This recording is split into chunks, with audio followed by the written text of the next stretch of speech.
My favorite travel moments that help me heal. Hey, I'm Epiphany. I create healing center content rooted in truth, survival, and softness. So, if you are unlearning, rebuilding, or just trying to breathe a little easier, this is the space for you. So, the beginning of the shift for me in my healing journey started when I booked the self love retreat in Portugal. It was lovely. It was amazing. It was exactly what my heart and my mind and my spirit needed at the time. I met with another world traveler. Uh, she was amazing. Her name was Naya. She was another Black woman traveling the world, uh, basking in entrepreneurship and passing on self love, the knowledge of self love. And for me, that is one of my most uh, inspirational and I would say uh, just amazing things to see in the world, honestly. But so let me get into it. What she taught me was how to give myself lymphatic massages, how to be intentional with my self care, how to release pressure out of my body, how to release and how to pass on the knowledge of this to my children. So, one of the things that was very, wow, look, a butterfly. Y'all can't see it, but I can see it. So, one of the things that was really important to me was my nighttime care routine. Um, for instance, I will share this, but in the human trafficking world, the people around you don't care. Don't care about how you show up for yourself, how you meet yourself where you are. Um, they kind of just, it's very much hustle culture. Go get the money, go get the money. Like, you feel me? It's very much that. Um, So I decided to book trips for myself where I was intentional about how I showed up for myself. So not only did I learn how to slow down, rub myself, release the tension, bring the ease, pass on the knowledge, I also challenged myself by doing things that I wouldn't normally do.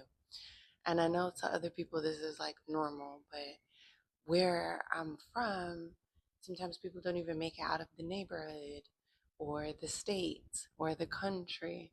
So things like holding snakes and you're afraid of a snake, that's a challenge. It's a challenge to, and it also builds dopamine, boosts your confidence, because you're accomplishing small goals, but it also shows you how capable you are. Um, Booking excursions for yourself and trusting yourself to communicate in other languages and uh, go into the world, walk into the unknown, and trust that God will keep you safe. It is no small feat at all. So, yeah, let me see. One of my next trips was Spain. Very intentional, very lovely, very sunny and beautiful and amazing and warm, socially um, and visually. One of the things that I wanted to build on that trip was comfortability and confidence. Uh, to show myself that my time on Duolingo, that my time on Duolingo was not for nothing. So I was able to navigate the streets, um, navigate asking for help, communication. I would say communication was key, confidence was key, experience building was key. Doing simple things like going to a store that you're interested in and taking everything slow. Not everything has to be fast and hustle culture and have to do it right now. It was just lounging and being beautiful, and the environment saw my beauty and praised me for my beauty because I met myself right where I needed to at that time. So, um, one big thing for me was making eye contact. After going through such traumatic things, you have to rebuild your self worth. You have to rebuild how you want to show up in the world, how you want people to see you, how you want people to interact with you. How do you interact with yourself? So, um, eye contact was something so big for me.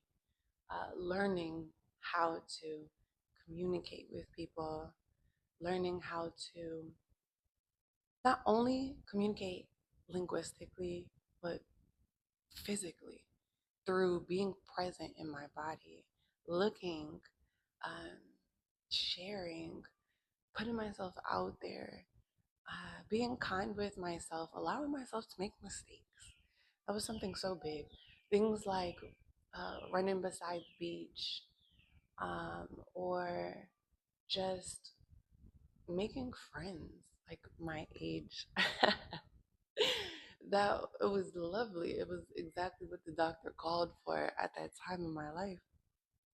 Um, I would say that what I learned from that trip was to be bold, to to keep taking risks, to keep giving myself the ability to relax and to rest and to enjoy myself without feeling like I had to be somewhere specific. Okay? Okay. Another trip that was integral to my healing journey was booking for Turkey. What I loved about Turkey was not only seeing like Black Lives Matter murals and stuff like that, um, but showing myself that I fully can trust in the Lord and that He shows up for me everywhere that I am. Does that make sense to y'all? Because, oh my gosh, I feel like coming from a place where I was, who's texting me?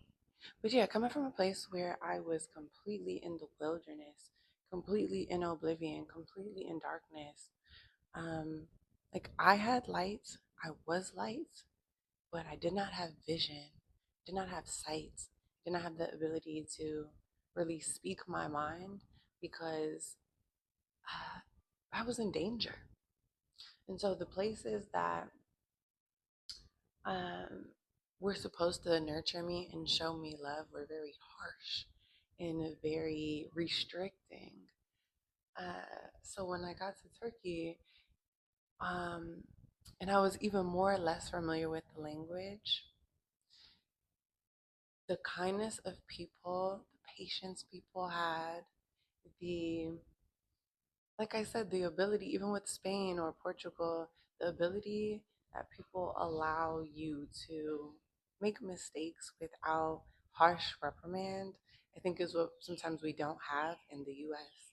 And so for me, along my healing journey, booking, for instance, a surgery uh, so that I can breathe,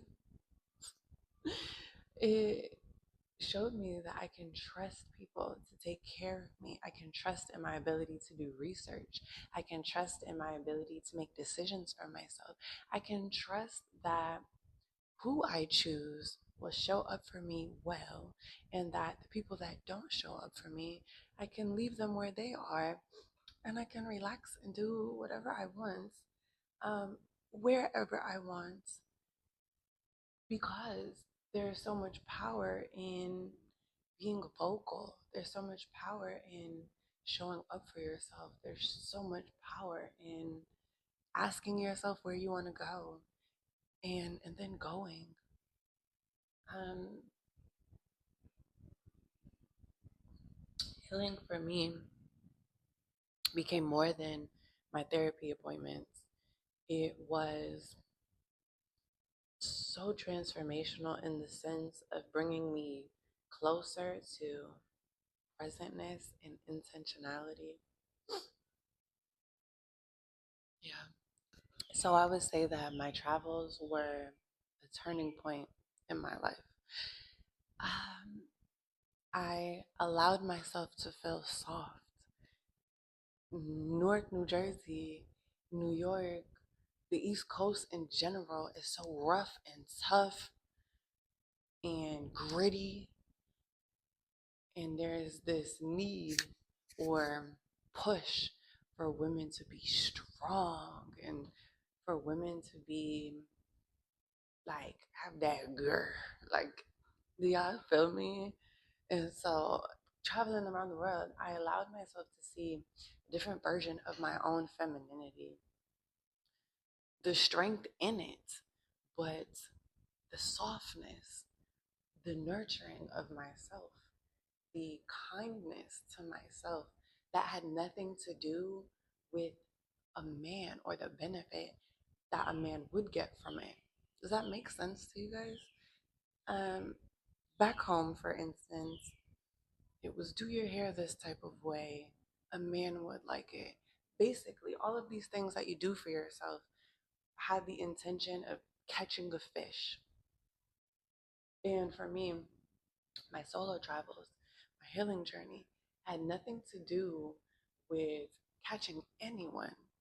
The goal was to catch myself. Goal was kindness to myself, softness to myself, connection to myself, amplifying my voice,